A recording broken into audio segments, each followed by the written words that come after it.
Salut, bienvenue sur l'Info du Trail, un webzine quasi hebdomadaire sur le trail et son actualité en format ultra short de moins de 5 minutes, fait avec sérieux, sans se prendre au sérieux, et ça commence comme ça. Attends, la suite du menteur, le menteur, aucun n'est dans le style de Molière, aucun. Et maintenant on va hausser le niveau et on va parler littérature et ultra trail. Pourquoi ? Eh bien parce que j'avais beaucoup de lectures en retard.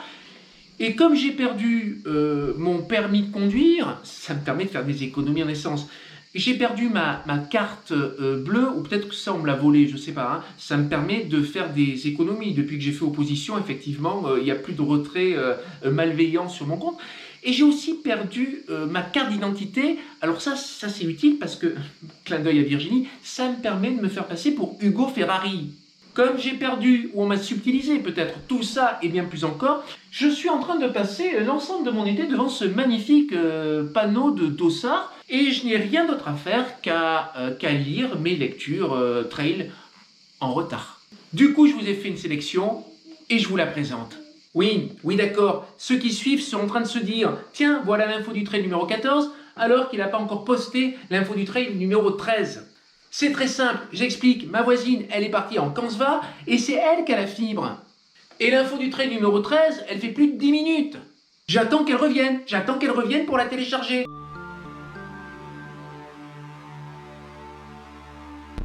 Oui, bien sûr, le premier livre que vous devriez lire, si vous ne l'avez pas déjà fait, c'est le bouquin de Christopher McDougall. Born to Run. C'est la pierre de touche de la littérature trail, où il est notamment question des coureurs amérindiens, les Tarahumara, petit coucou au club de Saint-Rémy de Provence, qui courent des 100 miles plus ou moins pieds nus. Mais ne vous inquiétez pas, si vous n'avez pas lu Born to Run, il y a une excellente alternative, La folle histoire du trail de Jean-Philippe Lefief. Et si je mentionne, après avoir évoqué Born to Run, La folle histoire du trail de Jean-Philippe Lefief, ce n'est pas un hasard, puisque Jean-Philippe Lefief est le traducteur de Born to Run. De manière générale, c'est un livre qui parle de l'ultra-endurance, de ses origines antiques et mythiques, à savoir Philippe Illès avec la bataille de Marathon. Alors il aurait parcouru beaucoup plus que 42 bornes pour venir annoncer la bonne nouvelle aux Athéniens. De la première course d'ultra-endurance organisée par un roi écossais, Malcolm Canmore, en 1040, pour sélectionner parmi plusieurs personnes laquelle sera son messager. Il y est question aussi de la reconnaissance de la course à pied en tant que discipline olympique avec l'épreuve du marathon, la victoire symbolique de Spyridon Louis lors des premières Olympiades, mais aussi la manière dont la course à pied s'est libérée grâce à des philosophies libertaires, des contraintes du stade et de différentes formes de ségrégation.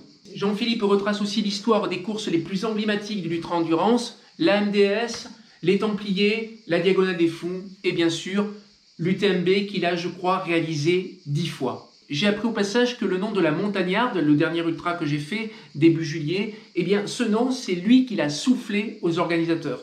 Il avait aussi proposé la Grande Raid, trait d'humour, vous voyez bien à quoi il fait référence, mais ça n'avait pas été retenu. Et tout au long de son ouvrage, il dresse le portrait d'ultra-trailers ou d'ultra-trailers qui ont marqué l'histoire de la discipline, comme Cathy Switzer, Anne Trason, Gordy Hansleg, Marco Olmo, Kilian Jornet, François Daen, Dawa Sherpa, et j'en passe. Il n'y mentionne pas Royal Baratar, mais tout le monde peut commettre des erreurs dans sa vie.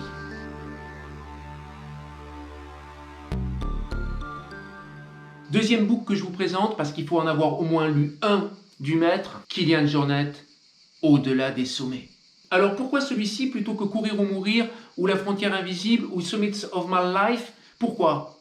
Eh bien parce que là-dedans, tu as un peu les deux mondes. Tu as le monde de l'ultra-endurance, de l'ultra-trail, et aussi son expérience de la très haute montagne, de l'alpinisme himalayen, avec sa double ascension de l'Everest. Et d'ailleurs, dans ce bouquin, le lien, il y a toujours un lien dans ces livres, il y a toujours un fil conducteur à travers toutes les anecdotes et les éléments. Ici, c'est pas l'UTMB, c'est sa conquête de l'Everest. À travers ses récits d'alpinisme, d'ultra-trail, de ski-alpinisme, et j'en passe, il se livre. Il se livre sur son rapport à la notoriété, sur son rapport à la compétition, sur son rapport à l'argent, sur son rapport à l'utilité de la fonction du sportif.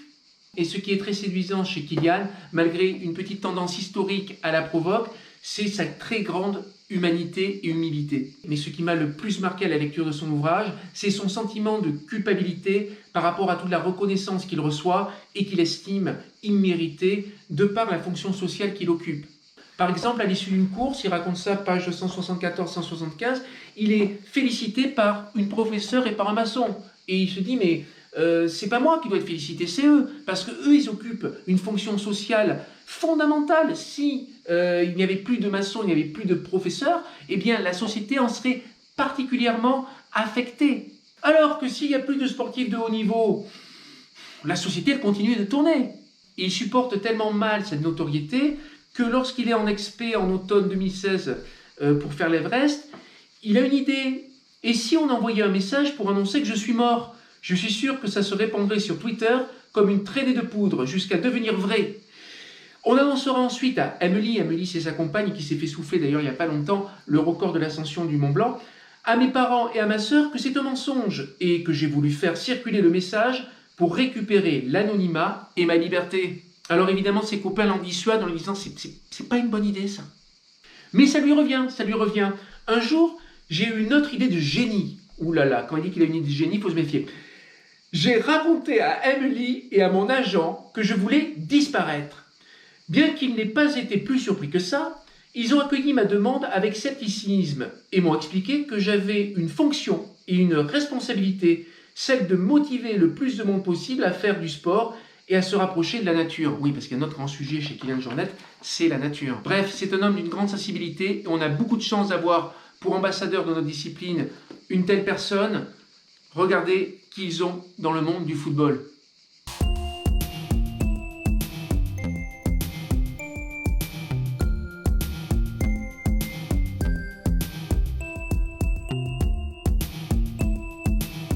Enfin, c'est un bouquin qui est très varié parce qu'il n'y a pas que des récits de course, il n'y a pas que des moments où il se livre. Il y a aussi des moments très facétieux, par exemple la manière dont il rend compte de l'influence parfois négative des spectateurs dans une sorte de micro-fiction, spectateur espèce invasive, il y en a d'autres de micro-fiction comme ça. Et il y a souvent des bons mots. Et d'ailleurs, tiens, je vais terminer par un bon mot. Nous offrons notre corps aux montagnes lorsque nous décidons de les escalader, et nous n'en récupérons la propriété qu'une fois revenus en bas. C'est exactement, les quelques fois où j'ai fait de l'alpinisme, c'est exactement ce que j'ai ressenti. Par contre, je ne comprends pas, là aussi, à aucun moment, il ne mentionne Royal Battre.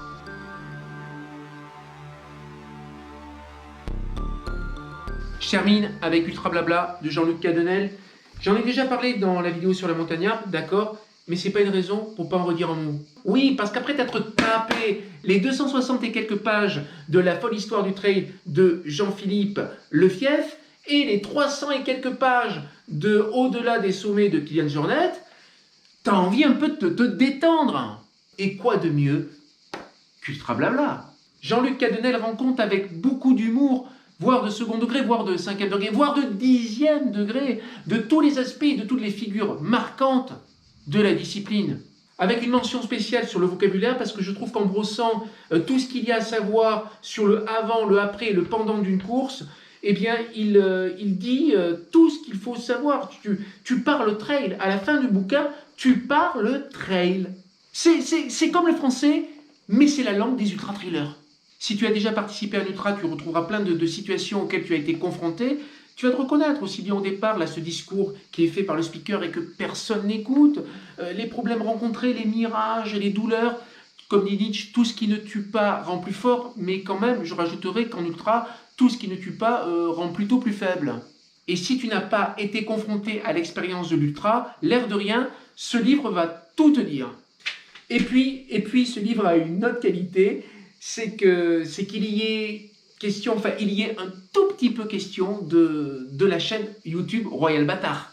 Pour terminer, un petit clin d'œil, c'est le cas de le dire, à Clifou.